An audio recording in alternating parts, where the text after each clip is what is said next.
네, 안녕하세요. 오늘은 이제 우리가 교육학 논술 답안을 어떻게 써야 하는가 그 문제에 대해서 한번 알아보고자 해요. 자, 여기 교육학 논술 답안 작성법이라고 써놨고 가장 중요한 건 왜 나는 논술이 잘 써지지 않는가? 왜 나는 교육학 논술 점수가 잘 안 나오는가? 이렇게 이제 주제를 써놨는데, 자, 이것에 대한 우리가 답을 한번 찾아보는 좀 시간을 갖도록 할게요.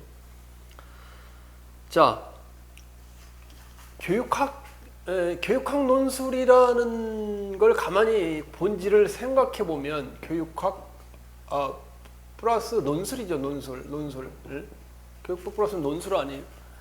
교육학 논술이라는 의미에서 가지는 거는 제일 첫 번째로 교육학에 대한 뭐가 있어요? 지식이 있어야 돼. 지식이 있어야 된단 말이에요. 교육학을 기반으로 해서 주어진 문제에 대해서 논술이라는 건 이게 논할론자 아니에요. 논할론. 진술할 술. 논에서 진술하라. 영어로 하면 우리가 스테이트 로지컬리 이렇게 표현할까 하는데 그게 아니라 디스커스라는 말을 써요. 디스커스. 논리적으로 논의하라는 얘기예요. 논술이라는 게. 그러면 교육학에 대한 지식이 있어야 되겠죠. 교육학에 대한 지식이 없으면 안 써진다고. 교육에 대한 지식이 없으면 안 써져. 만약에 교육학에 대한 지식이 부족하다. 이럴 경우는 어때? 이게 쓸 수가 없는 거지. 쓸 수가 없어요.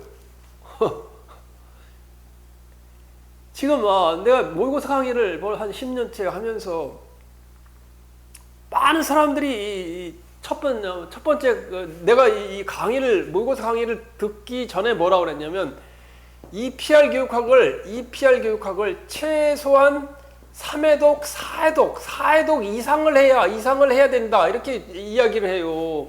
3회독도 잘 안 돼서 4회독 이상 해야 써진다고. 그럼 교육학에 대한 분야가 굉장히 많잖아요. 교육사, 교육철학부터 우리가 교육행정, 경영평가까지. 그러면 또 질문이 있어. 교육학에 대한 지식이 부족하면 안 쓰죠. 이거 논술은 쓰는 문제. 논술은 논리적으로 진술하는 말하는 게 아니잖아요. 지금 말하는 게 아니고 여기는 쓰는 거예요.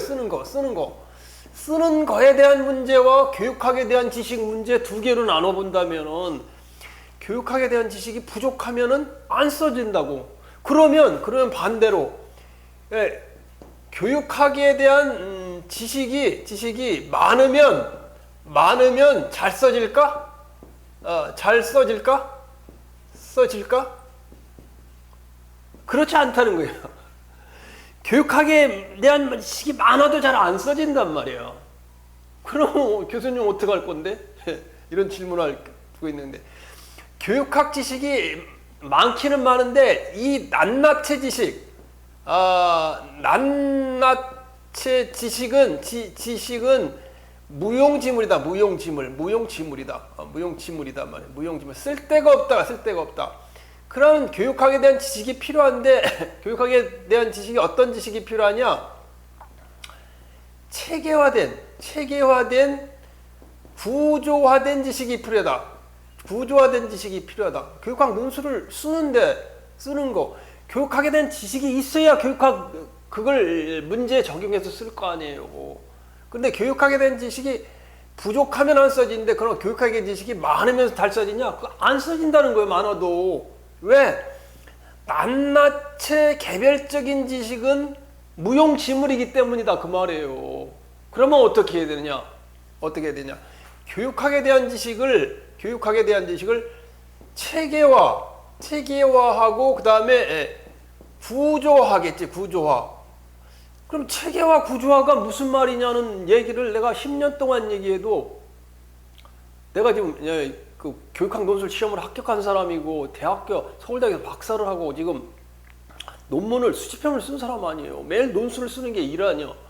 그러면 교육학에 대한 아니 전문가라 그 말이야. 내 말을 믿으면 된단 말이야.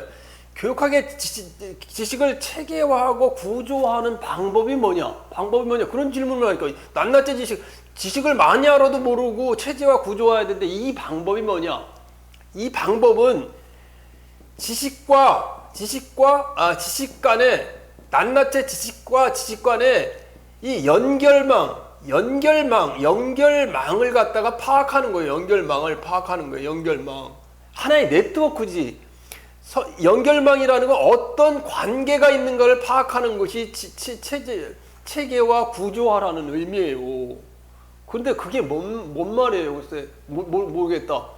그러면 교육 철학부터 교육 행정까지 이 대학 교재가 있어요. 대학 교재를 보면 대학 교재에 뭐가 나오냐면 목차가 나와. 목차. 여러분 목차가 나와요. 목차가 보면 쫙 해서 1800페이지에 대한 목차가 나오잖아. 이 목차를 보고 예를 들면 교육 행정 및 경영이다. 교육 행정 및 경영이다. 이거에 대해서 체계화 구조화를 한다는 말은 무슨 말이냐면 이 교육 행정과 경영의 과목이 구조화가 어떻게 됐어요? 어디가 됐어? 교육 행정 기초이론 안에는 과학적 관리, 사이언티픽 매니지먼트 관리론, 그다음에 인간관계론, 이런 걸 중점으로 넘어가잖아요. 교육행정 경영은 그다음에 이제 조직론이 나오고 조직론 전에 기행론이 나오죠. 기행론이 나오고 조직론 나오고 그다음에 뭐가 나와요? 그다음에 조직론 안에 또 인사행정은 리더십 이론, 동기 이론, 이게 다 인사행정에 들어가는 거예요. 그 다음에 뭐예요? 작년에 시험 나는 교원 연수도 여기서 들어가는 거예요. 조직론, 인사행론, 그 다음에 재무행정이 있고, 그 다음에 교육행정 안에는 장학이론이 있어요. 장학이론. 이런 기초 과목을 보면서 전체 구조화해서 작년에 교원의 직무연수가 교원 연수에 대해서 물으면 교육행정이라는 게 무슨 과목이고 그 과목 중에 인사행정 중에 교원 연수가 들어가 있다. 그래서 이 교육행정 안에 이걸 중심으로 교육행 연수를 보고 서로의 관계가 어떻게 돼 있나 전체 문을 갖다 체계화 구조화하면서 공부를 해야 된다 그 말이에요. 낱낱이 이 체계화 구조화를 하면 공부를 많이 할 필요가 없어. 그 구조 속에 어디에 들어가 있는가를 생각하면 되니까 낱낱이 지식은 필요가 없는 거예요. 낱낱이 지식은 너무나 하는 거는.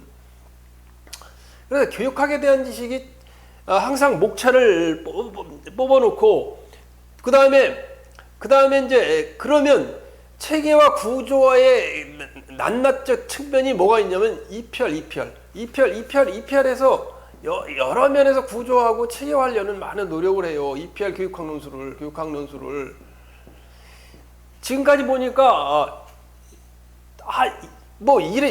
이래도 지금까지 경험해 보니까 이래독 한 4점, 4점. 그다음 이해독하면 뭐 8점 정도 하고 3해독하면 한 12점 정도 하고 4해독 정도에 아마 15점 넘어가고 4해독 넘어가면 18점 넘어가고 이러더라고. 해보니까 다 채점을 해보니까 그래요. 그 얘기는 교육학 그다음에 대학 교재와 목차와 EPR 교육학의 목차를 보면서 항상 지식이 어디에 GPS에 우리 지도에 나오는 GPS가 있으면 GPS라는 건 어느 위치에 있는지 위상 토폴로지라는 말을 써요. 자기가 위치하는 게 어디에 위치해 있는지 토폴로지 위상을 파악하면서 공부하는 것이 그게 체계화 구조화하는 거예요. 지식이 부족해서는 써지지가 않아. 그거는 나 5점 미만 과락이야 과락. 그러면 교육학 지식을 공부를 많이 했으면 잘 써지냐? 그건 아니지. 그냥 이 암기하는 학원 교재 가지고 암기한 지식을 가지고 쓸 수는 없어요 제대로. 그러니까 이 어느 파트에 어디에 들어가 있는지 전체를 구조하고 체계화한다는 건 지식과의 지식권의 관계를 연계망을 하는 거예요. 교육행정 전체에서 어떤 관계가 있는지, 이 교육행정 전체는 다시 교육학이라는 학문에 이렇게 전체 포함돼서 연결이 돼 있잖아요. 이 연결고리가 어떤 건지. 그럼 그걸 어떻게 파악합니까, 교수님? 이렇게 생각할 텐데 책을 읽으세요. 책. EPR 교육책을 한 4회도 무작정 읽고 대학 교재를 참조하면서 읽으면 쓸 기초 낱낱이 지식 애우려고 하루 할 필요 없어. 논술을 공부할 땐 재미있어요. 왜냐하면 우리가 어떤 내용이 어떤 식으로 돼 있는지 한번 생각하고 외울 필요 절대 없어. 그 키워드가 다른 지식적인 관계가 어떻게 됐나 이걸 파악하면 어떤 문제가 나와도 쓸 수 있기 때문에 이걸 아마 학원 강사들이 지금 뭐 교육학 논술 시험을 합격해봤어? 그렇지 않잖아요. 나는 합격해 본 사람이니까 이런 얘기를 하는 거 아니야. 합격하고 그걸 가르쳐서 만점을 맞는 수험생이 많이 나오니까 이걸 가르쳐 주는 거 아니에요. 자, 그러니까 여러분이 믿으세요. 믿으시면 돼. 자, 그래서 교육학 지식을 이제 그 체계화 구조에서 알아야 된다는 것이 이게 그 말이야. 왜 난 논술이 잘 안 써지느냐? 안 써지는 이유는 모르기 때문에. 근데 저는 임용시험 벌써 5년 준비했는데 왜 안 써집니까? 지식의 체계화 구조 안 해갖고 어디가 있는지 꺼내올 수가 없으니까. 물건을 그냥 어떤 사람은 뭐 교수들도 보면 가면 연구실이 굉장히 지저분한 사람이 있어요. 막 쓰레기장이요. 그런데도 그 사람은 쓰레기장인 것 같아도 그 사람은 구조화되어 있는 사람. 왜냐하면 그 사람 나름대로는 어떤 물건이 어디 있어요? 그럼 저기서 딱딱 꺼내와. 이렇게 딱딱 꺼내와. 쓰레기장으로 돼 있지만은 그 사람 나름대로 체계화 구조화가 되기 때문에요. 그런데 그런 체계화 구조가 이렇게 다 어지러 놓고 아니 USB 어디 있어요? 그러면 하루 종일 찾고 있는다. 그거는 구조화가 안 된 거예요. 여러분이 구조화가 안 된 이유가 그거예요.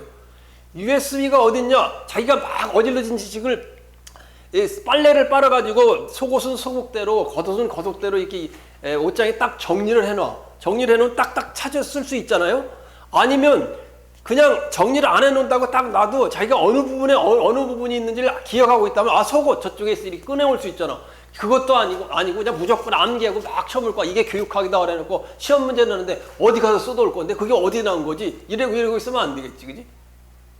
마찬가지예요. 예를 들면 우리가 그 교육 개별 과목 개별 것도 공부하면서 개별 지식 이론도 공부하면서 구조화했어요. 딕앤캐리 모형이 뭐냐? 딕앤캐리 수업 모형이 무엇을 의미하는지 그걸 구조화해서 갖고 있으면 언제든지 수업 전 전략, 수업 중 전략, 평가 전략 이렇게 끊어올 수가 있는데 그렇지 않고 그걸 9가지 단계를 그냥 간의 모형하고 외우고 있으면 그걸 언제 천재에 언제 끊어올 거예요.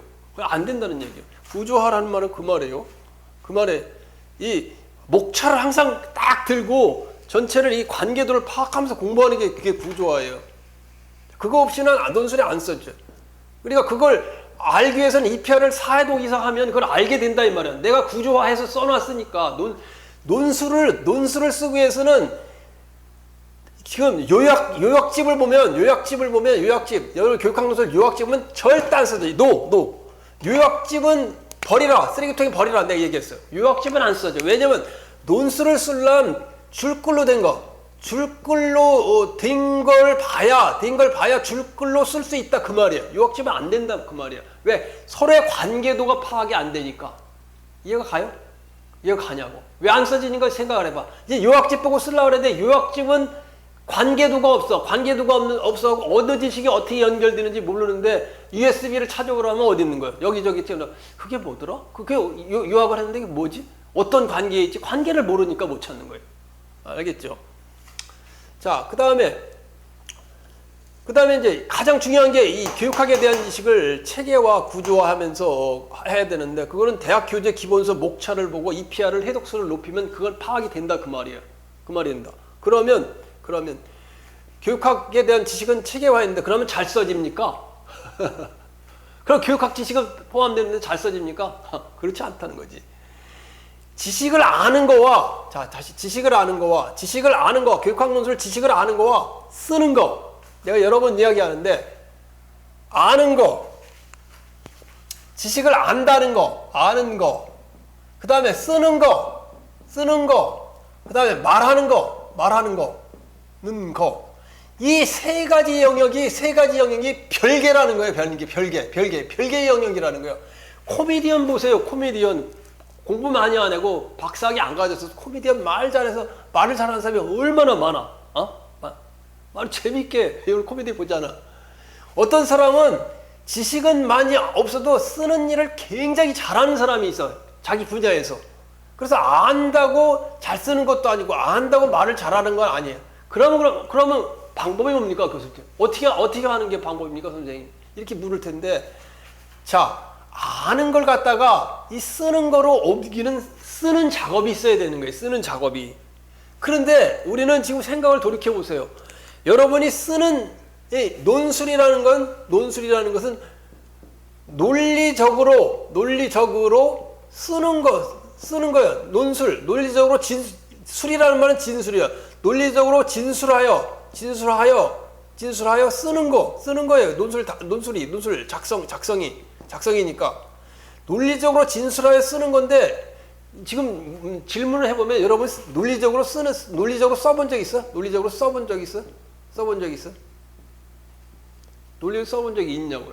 맨날 핸드폰 가지고 이거 하지 언제 써본 적이 있냐고. 써본 적이 없잖아요. 그죠? 응? 답안지를 써서 평가를 받는데, 자, 그래서 이 교육학 지식은 내가 이거에 대해서 하나 조금만 더 얘기하면, 내가 박사학위 논문을 쓰는데 서론을 쓰는데 A4 용지 서론이 얼마냐면 A4 용지 4줄을 쓰는데 한 달이 걸렸어. 박사학위 논문을. 왜 한 달 동안 4줄을 쓰고 있었을까? 내가 쓰려는 박사학위 논문의 방향이나 범위가 확실히 안 잡히고 서론을 쓰니까 그런 거지. 내용을 써놓고 서론을 쓴다면 내용에 대한 내용을 아니까 서론을 쓸 수 있지만, 그게 아니고 내용을 뭘 쓸지 모르는데 서론만 쓰려고 하니까 안 써지는 거예요. 그래서 여기 체계화라는 그런 의미야. 자, 그래서 논리적으로 진술하기 위해서는 첫 번째는 쓰는 거예요. 쓰는 거는 뭘로 써요? 손으로 글씨로 써요. 글씨로 쓰고 또 자기의 머리에 생각하는 걸 글씨로 써. 그러기 위해서는 논술 작성 기초에 내가 지금 써놓은 거 마냥 글씨를 일단 잘 써야 돼. 글씨를 잘 써야 돼. 글씨를 써서 지금 평가받는 거 아니에요. 교육학 논술이요. 맞아, 안 맞아요? 점수를 18점 이상, 20점 이상 잘 맞는 사람은 다 잘 써. 글씨를. 그런데 그 중에 보면 글씨가 아주 알아보지 못하게 작았다거나, 어떤 사람은 너무 커가지고 문제가 있는 사람도 있어요. 세종에, 지금 얘기해서 미안한데, 세종에서 체육 떨어진 사람인데, 웬 글씨가 이렇게 큰 거야. 커가지고 몇 점 못 써가지고 시간도 부족하고 떨어지고, 그걸 고치라고 그렇게 얘기를 했는데도 그걸 끝내 시험에 떨어질 때까지 그걸 안 고치대요. 안 고쳐. 왜 그러는 거예요? 자, 자기 글씨를 지금 잘 쓰는 사람은 이런 이 글씨에 대해서 내가 이야기할 필요가 없는 거예요. 이야기할 필요가 없는 거예요. 글씨를 못 쓰는 사람은 어떻게 할 거냐? 나도 글씨를 못 써요. 글씨를 못 써가지고 펜글씨 학원을 다녔어요. 펜글씨 학원을. 그래서 글씨 못 쓰는 사람 내가 여러 번 얘기하지만, 펜글씨 그본이 시중에 나가면 굉장히 많아요. 한 4,000원이나 만원도 안 되면 사. 펜글씨 그본을 사는데, 글씨 안 되는 사람은 펜글씨 교본 가지고 2주만 써보면 교정돼. 이렇게 그냥 얘기를 하는데도 여러분 실천을 해야 되는데, 모범 답안 평가하면서 모의고사 보면서 수십 번 글씨 바꾸라. 그랬는데도 안 바꿔. 써서 교수가 글씨를 알아. 채점이면 시험 채점은 이 글씨를 읽어서 알아야 좋은 점수를 줄 거 아니에요. 모르는데 어떻게 이걸 점수를 줄 수 있어요? 제발 바꾸세요. 제발 실천을 해. 2주면 내가 실제 경험한 때니까요. 경험해서 하니까 다 교정이 되더라고요. 그러니까 여러분이 해보세요. 글씨. 자, 그 다음에 글씨로 쓰는 거 아니야. 쓰기 위해서는 여러 가지 이제 작업이 기초적으로 나와야 되는데, 먼저 이 내용들을 글을 쓰는데 여러분이 글을 안 써본 거예요. 뭐든지 안 써보면 안 써보면 잘 안 돼요. 우리가 예, 여러분이 뭐 골프를 쳐봤어요? 골프를 안 쳐보면 몰라. 테니스를 쳐봤어? 테니스 안 쳐보면 몰라. 뭐든지 안 해보면 모르는 거예요. 해봐야 돼. 그 방법이 뭐냐? 글씨를 내가 공부를 많이 하고 시험을 보기 위해서 글을 써야 되는데 노트를 모의고사 답안을 써보니까 글이 안 써지더라고. 야, 그래서 큰일 났다. 왜냐하면 아는 건 많은데 막 이거 뭘 써야 될지 막 그냥 막 먼저 엉켜 나오고 마치 내가 이제 주전자로 이야기한 거 얘기했는데 주전자에 물을 이렇게 가득 담고 이렇게 주전자를 담고 주전자잖아요. 여기다 물을 갖다가 확 쏟아봐요. 쏟아보면 물이 그냥 일로 넘쳐 나오잖아요. 물을 절절절절절 나오게 써야 돼. 나는 아주 처음부터 이렇게 조리적으로 생각을 해서 써야 된다고. 그래서 방법은 어떤 방법이냐? 도저히 써보질 않았기 때문에 그런 줄 알고 일기를 써봤다. 일기. 읽기가 아니라 일기. 일기는 다이어리, 매일 쓰는 일기를 한번 써봤어요. 일기를 써봤어요. 일기를 써보면서 하루에 30분씩 꼭 끝나고 일기를 썼어. 왜냐하면 글을 써야 되니까. 오늘 일을. 근데 일기도 쓰다 보니까 이게 매일 한 일이 이게 비슷비슷하잖아요. 2주 쓰니까 일기도 재미가 없더라고. 그래서 내가 방법을 고안한 게, 야, 내가 지금부터 이야기할 텐데, 가장 논술을 공부하고 논술을 쓰는데 중요한 건 퍼스펙티브야. 퍼스펙티브. 이게 무슨 말인지 아마 이제 내 강의를 듣는 사람은 알 텐데, 이 퍼스펙티브라는 말은 더 쉬운 영어로 VIW라는 말이에요. 관점이라는 거예요.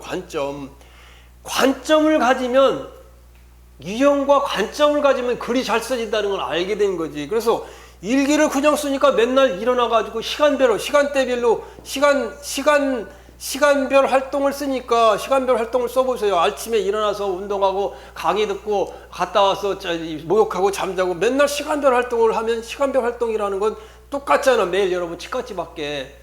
그런데 일기를 그런 게 아니라 다른 관점으로 써봤어요. 뭐라고 보냐면 오늘 하루 만난 사람의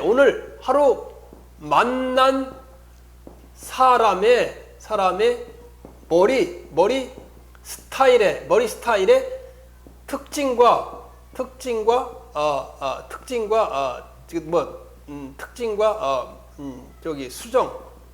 수정 이렇게 수정 이렇게 한번 써보세요. 오늘 하루 여러분이 공부하러 다니면서 이런 사람 만날 거예요. 머리를 기억하면서 그 머리에 스타일이 이랬는데 그거의 특징은 어떻고 그게 장점은 어떻고 단점은 어떻고 이렇게 일기를 쓰니까 일기가 쓸 게 어마어마하더라고. 30분 그거 가지고 안 되더라고. 쫙쫙쫙쫙 논술을. 그 얘기는 논술은 논리적인 진술이기 때문에 관점을 가져야 된다는 관점을 가져야 된다. 이 관점을 가져야 된다는 말은 굉장히 중요한 거예요. 관점을 가져야 된다는 말은. 좀 지우고 할게요. 관점이라는 것은 예를 들면 자 생각을 해보자고. 지금 작년 시험 문제 한번 보면은 작년 시험 문제 한번 잠깐 보면 잠깐 해볼게요. 시험 문제를 잠깐 보면 송교사가 언급한 수직적 연계성이 학습자의 측면에서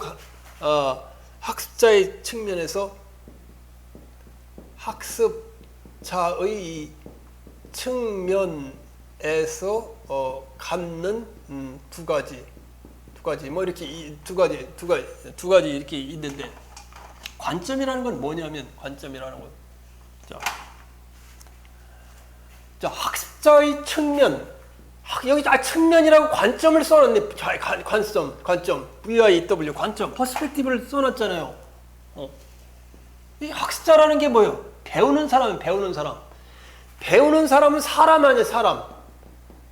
사람이라면 배우는 사람의 관점은 어떤 관점이 있을까? 좀 생각을 해보자고. 관점이 어떤 관점이 있을까? 예를 들면 인지적이라는 건 인지적 관점이 있을 거 아니에요. 인지적 관점이 맞아 안 맞아요? 인지적 관점이 있고 인지적이라는 걸 안다는 말, 커니티브 어떤 지식을 알고 있느냐는 문제. 관점이 또 어떤 관점이 있겠어? 정의적 관점이 있겠지. 정의적 관점, 정의적이라는 감정에 대한 부분이에요. 감정, 정서, 이모션, 동기 이런 게 정의적 관점 아니에요. 이 관점이라고. 자, 아까 퍼스펙티브 관점에 대해서 얘기했잖아. 그러면 또 뭐 어떤 관점이 있어? 행동적 관점이 있겠지. 행동적 관점. 행동적 관점. 학습자 배우는 사람의 행동적 관점. 또 어떤 관점이 있겠어? 배우는 사람이 인지적, 정의적, 행동적 이런 관점. 이런 관점을 나눠서 이 관점을 나눠서 공부를 하면서 생각을 하면서 찾으면 이 두 가지를 찾는 것이 학자의 측면에서 찾아내는 게 그렇게 어렵지 않던 것이죠. 학습자의 생물학적 관점, 학습자의 예를 들면 뭐 성욕적 관점, 학습자의 어떤 관점이죠? 학습자의 식욕적 관점, 학습자의 뭐 이런 여러 가지 분류를 엄청나게 할 수가 있단 말이에요. 그래서 어떤 걸 갖다가 우리가 보고 카테고리화하고 그런 걸 우리가 퍼스펙티브라는 말이에요. 퍼스펙티브. 굉장히 중요한 거예요. 관점. 이 관점에 따라서 체제화하는 거예요.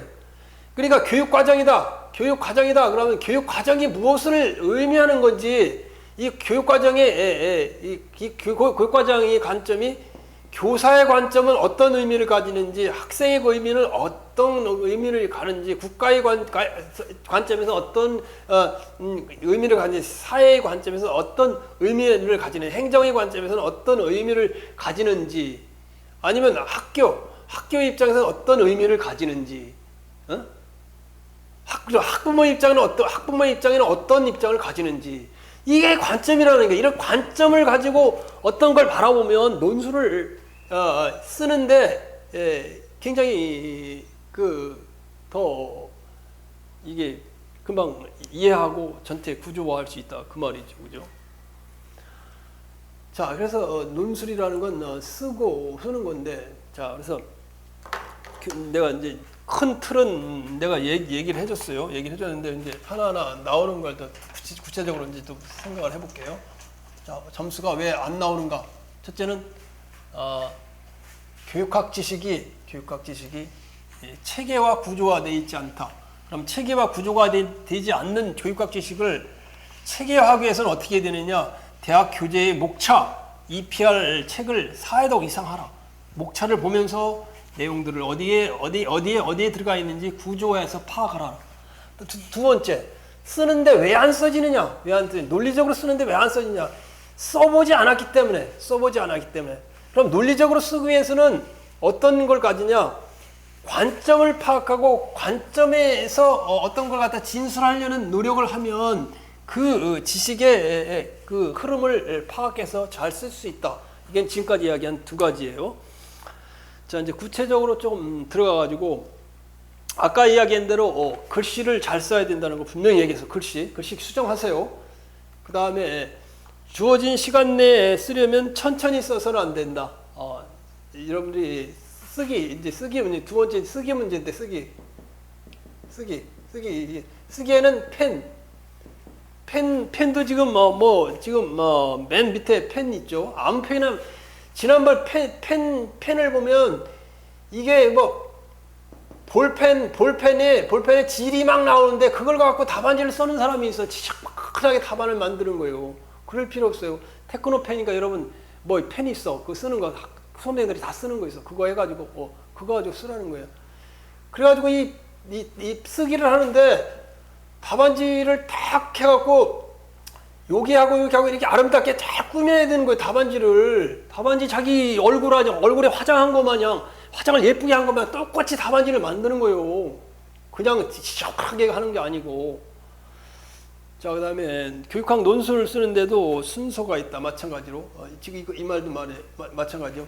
답안지를 받으면 문제를 정확히 읽고 초안 작성하고 그 다음에 본론, 서론, 본론, 그 다음에 결론.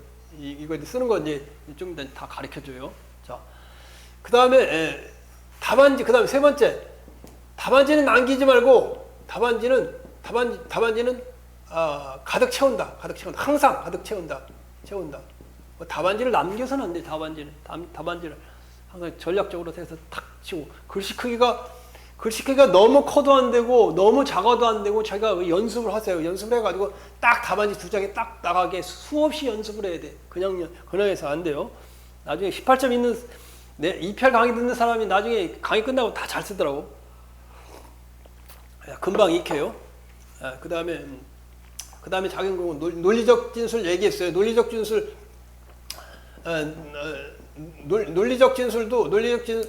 진술도 논문을 읽어보거나 대학 교재나 논문 RISS 가면 교육학술 캐리스에서 운영하는 건데 대학생들은 여기 가면 무료로 논문이 한두 편 있어요. 그거 출력해서 어떻게 논리적으로 쓰는가 한번 읽어보면 좋은데 안 되면 EPR 그 답안 모범 답안 수십 번 읽어보세요. EPR 모범 답안 EPR 부록에 있어요. 그 문제하고 답안을 읽어보시고 그 다음에 시험 끝나기 전에 5분이 중요하다. 이 말은 시험 끝나기 전에 바로 덮지 말고 뭐 내가 예전에 시험 볼 때 보면 한다를 써야 되는데 하다라고 쓴 적이 있어. 그러면 이렇게 니은 이렇게 해가지고 마지막 끝나서 읽어보고 그런 게 중요하고 그 다음에 요거는 좀 설명을 해줘야겠다. 논술식어법 얼마나 얘기하는데도 끝까지 안 고치는 사람이 얼마나 많은지 모르겠어요. 응? 아래에서 예를 들면 서를 했을 때 아래에서 논의하겠다 이렇게 안 쓴단 말이에요. 이렇게 안 쓴다. 이거 XX 이렇게 안 한다. 이게 결명법으로 하면 아래에서 논의하고자 한다 이렇게 써야 된단 말이에요. 이렇게 고치라 그래도 연습이 안 되니까 안 되는 사람 많더라고. 그 다음에 순치법도 필요해요. 이거 겸용법이고 순치법은 어떤 게 있느냐? 한국 교육에 나쁜 영향을 주면 틀림없다. 한국 교육에 나쁜 영향을 줌에 틀림없다. 어떤 문제가 있어요? 어떤 문제가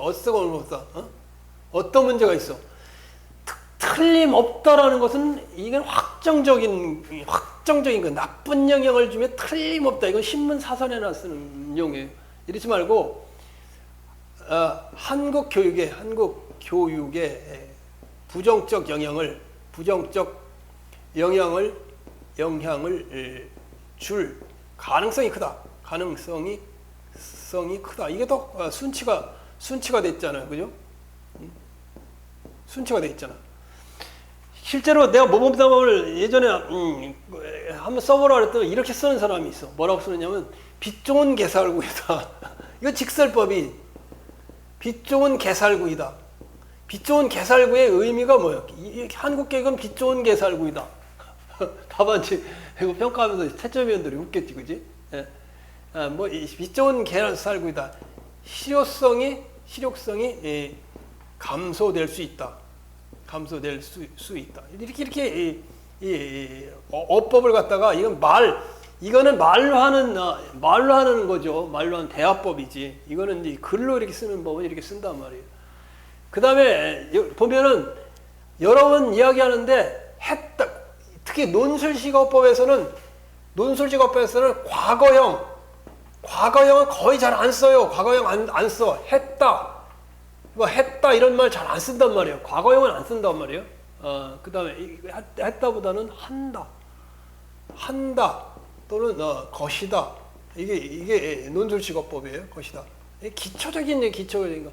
기초적인데도 여러분 모범답안 평가해 보면 참 다 이런 걸 그대로 쓰고 있어요. 자, 답안 작성이 아주 기초가 되는 거. 이걸 중등 교육학 논술 임용고시 답안지가 총 몇 줄이에요? 답안지가 총 몇 줄이에요? 답안지 2장. 답안지가 2장인데 일장에 몇 줄이에요? 25줄이죠. 그죠? 그 다음에 2장이니까 50줄이잖아요. 50줄 곱하기 2니까 2장이니까 50줄이잖아요. 50줄. 50줄을 가지고 답안을 갖다 배분하는 거예요. 여러 번 내 강의를 들은 사람은 아는데 50줄을 갖다가 교육학 논술이 몇 점이에요? 몇 점이에요? 교육학 논술이 몇 점이에요? 아, 미안해요. 아, 미안. 지금 강의 중이에요. 강의 중이라고 지금. 자, 50줄을 20으로 나누면 얼마가 나요? 2.5가 나오죠. 2.5. 그러면 답안 작성을 어떻게 하느냐? 1점당 몇 줄이 되는 거예요? 2.5줄인데 0.5줄은 좀 놔두고 2점당 2줄로 계산을 해서 하면 딱 맞아요. 1점당 2줄로 계산을 하면 맞아요. 0.5줄은 어떤 때 쓰느냐면 서론하고 본론 사이에 1줄씩 띄면 돼요. 1줄씩 띄면 보기 좋아요. 1줄씩 띄면 보기 좋아요. 서론 결론 있으면 서론 쓰고 1줄 띄고 본론 쓰고 1줄 띄면 보기 좋다고요. 자, 그 다음에 이제 2줄인데 그러면 답안지 배분이 정확히 나와요. 정확히 1시간 동안 60분간 뭐를 써야 될지가 정확히 나와요. 그래서 배분하는 게 중요한데 예를 들면 그러니까 서론은 몇 줄을 쓰느냐면 항상 5줄 이내. 서론은 5줄 이내. 한 4줄 정도가 좋아요. 4줄.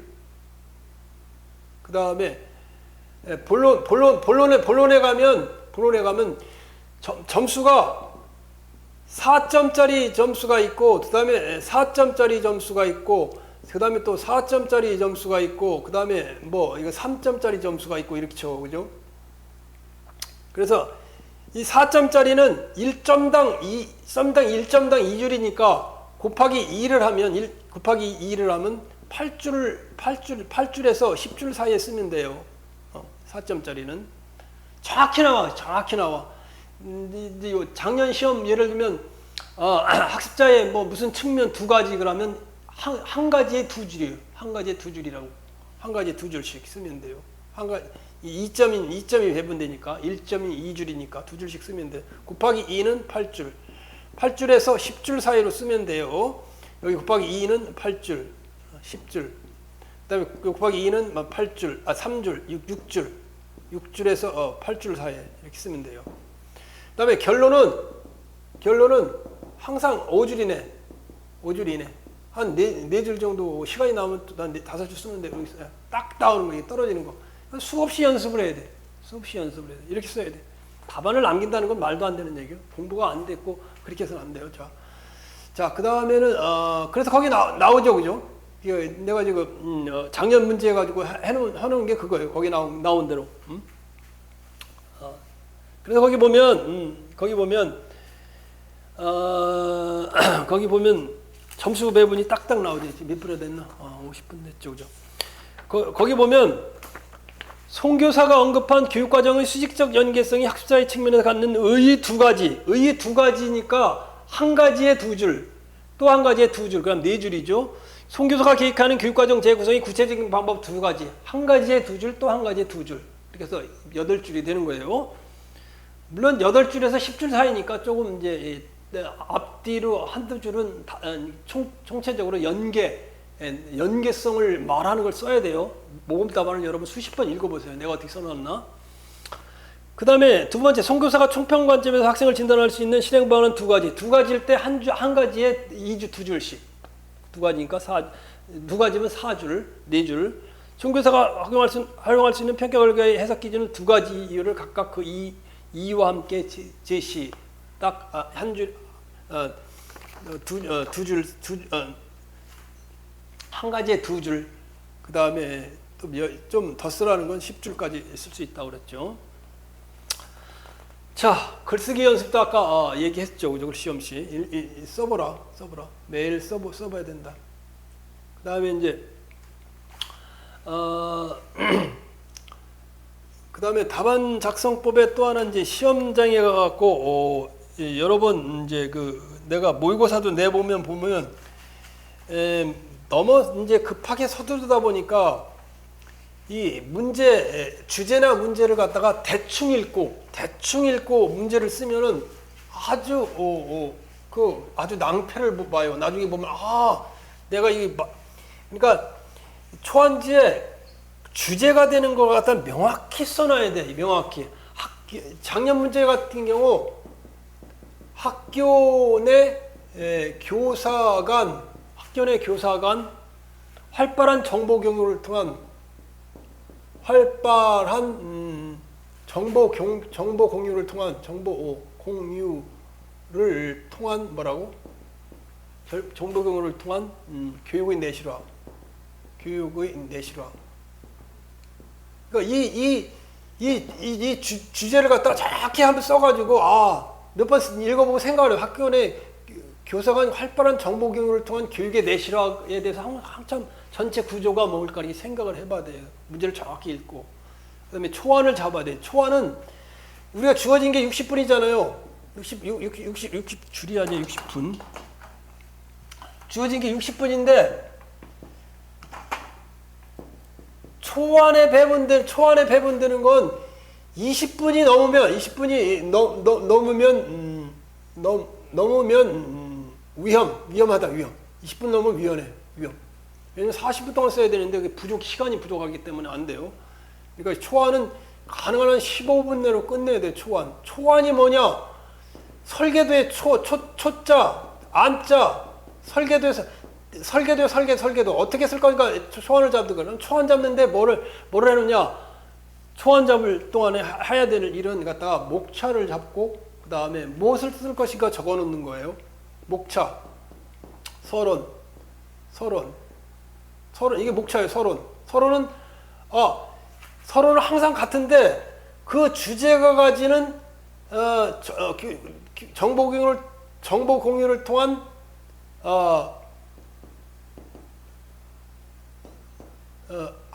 학교 정보 공유 이렇게 부제를 다루면 좋아요. 학교 정보 공유를 통한 교육의 이 내실화의 중요성, 왜 중요한지, 왜 필요한지 이렇게 쓰는 것이 서론이란 말이에요. 이게 서론이에요. 항상 똑같아요. 자, 본론이라는 건 써도 되고 안 써도 되지만 여기 나오는 이 토픽 주제가 본론이야. 주제가 본론이니까 본론을 여기다 쓰면 되는 거야. 본론. 그 다음에 거기 항상 문제가 나오면 문제에 아예 어떤 관점에서 쓰라는 그게 나와요. 작년 문제를 보면 문제가 어디 갔나? 그걸 찾을 때는 이렇게 없어. 자, 그래서 거기 문제를 보면 교육과정 다음은 작년 문제를 보면 학교 자체 특강을 실시한 교사가 교내 동료 교사와 나눈 대화의 일부다. 이 내용을 읽고 학교 내 교사 간 활발한 정보 공유를 통한 교육의 내실화라는 주제로 교육과정. 자, 이게 초안을 잡는 거예요. 교육과정 측면. 쓰리 쓰고 이제 여기 먼저 이렇게 하고 이어가 나가면 돼요. 써 나가면 돼. 자, 두 번째 주제가 교육평가라고 그랬어요. 교육평가 측면. 이렇게 쓰면 돼요. 그러면 여기서부터 교수님, 채점위원님 여기부터 교육 물으신 걸 답변하는 거예요. 이렇게 말씀하는 거예요. 그다음 다음으로 이걸 써나가는 거예요. 그 다음에 작년 문제 보면 교수 전략이라고 나와요. 교수 전략이란 말이에요. 교수 전략 측면. 그 다음에 다음으로 했으니까 그 다음에 한편 이렇게 써. 한편 이렇게 쓰면 돼요. 한편을 써나가면 돼. 그 다음에 네 번째가 뭐냐? 교원 연수 측면 이렇게 써. 측면. 그다음 마지막으로 교원 연수 측면은 어떻게 되겠다. 그 다음에 세 번째는 결론. 이 아라비아서도 똑같아요. 이것도 똑같아. 결론은 뭐냐면 이 앞에서 이 방안을 여러 가지 제시했는데 이 방안을 갖다가 실천하기 위한 실천 전략이 실천 전략. 이걸 왜 이 앞에서 뭐 정보 교무를 통해서 교육을 내실화를 한다고 했는데 그러면 교사는 어떻게 해야 될 거고, 예, 그 학교는 어떻게 할 거고, 교장은 어떻게 할 거고, 국가는 어떻게 할 거고, 사회는 어떻게 할 거고, 이걸 어떤 대안을 가지는지 어떻게 할 것인지 써놓은 게 그게 결론이란 말이에요. 항상 나와 있는 거예요. 이걸 누가 가르쳐줘요? EPR밖에 누가 가르쳐줘? 대학 교수가 가르쳐주는 거지. 어? 자, 그래서 여기 쓰는 게 이게 8분이지 8줄 아니야. 8줄에서 10줄 아니야. 그러니까 8분 정도 될 거예요. 8분 83 20 6분 83 24 6분이면 30분. 이거 30분이잖아. 30분. 서론에 4분, 그 다음에 5분 정도, 결론에 5분 정도 써야 돼요. 5분 30분. 이게 딱 시간이 나오는 거예요. 자, 그 다음에는 뭐 결론 쓰기, 그 다음에 뭐 대부분 다 한 것 같아. 내가 하려고 그런 것 같아. 그래서 그 다음에 내가 이제 공부를 하다 보니까 거기 써놓은 대로 시험장에 갔는데 얼마나 긴장을 했는지 펜을 잡으니까 그냥 이게 안 써지더라고. 그냥 너무 긴장을 해가지고. 그래서 눈을 감고 그냥 숨을 들이키고 한참 그냥 편하게 한 몇 초를 있으니까 몸이 릴렉스 돼요. 그때 이제 쏘나가니까 이제 잘 써지더라고. 그래서 너무 긴장을 해서 그래요. 너무 긴장해서 합격에 대한. 자, 그래서 여러 가지 다 했는데 마지막으로 보면 답안 작성법 내가 이야기한 거 잘 들어보시고, 가장 중요한 거는 EPR 해독수를 높여야 돼요. EPR 해독수가 이걸 갖다 구조화 체계하면서 공부를 하셔야 되고, 그다음에 글씨를 써봐야 되고, 그 다음에 마지막으로 뭐 어떤 때 보면 물론 이제 이 모의고사 강의에서 그 여러 가지 그 문제가 많이 나니까 요것만 듣고서 시험을 본다는 사람이 있는데 그건 안 돼요. 전국으로 돌파해야 돼요. 전국으로 교육학을 돌파해서 나가야지 전체 관계를 파악하고 어떤 문제가 나오고 문제를 갖다 풀 수가 있어요. 그다음에 이제 모의고사 강의 듣는 사람들에 대해서 이야기하겠는데, 하여튼 강의 들으면서 항상 모의고사 문제 모범 답안을 자기가 작성해갖고 평가를 받고 그러세요. 항상 그랬어요. 지금까지 나한테 여기서 거의 나한테 점수를 받은 점수가 모의고사 점수와 거의 일치하더라고. 그러니까 그 점수가 뭐 내가 거짓말을 시키는 게 아니니까. 그리고 해독수가 높아질수록 점수가 자꾸만 올라가고.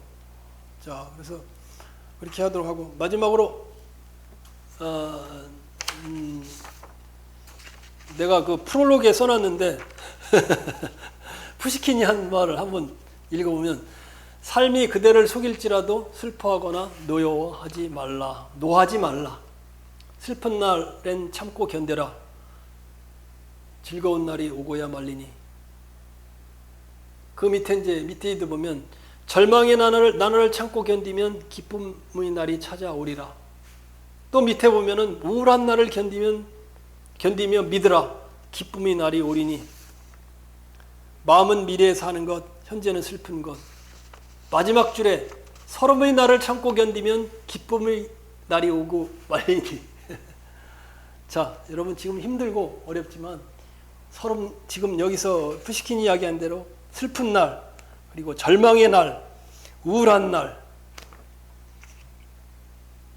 서름의 날을 참고 견디면 올해 기쁜 날이 옵니다.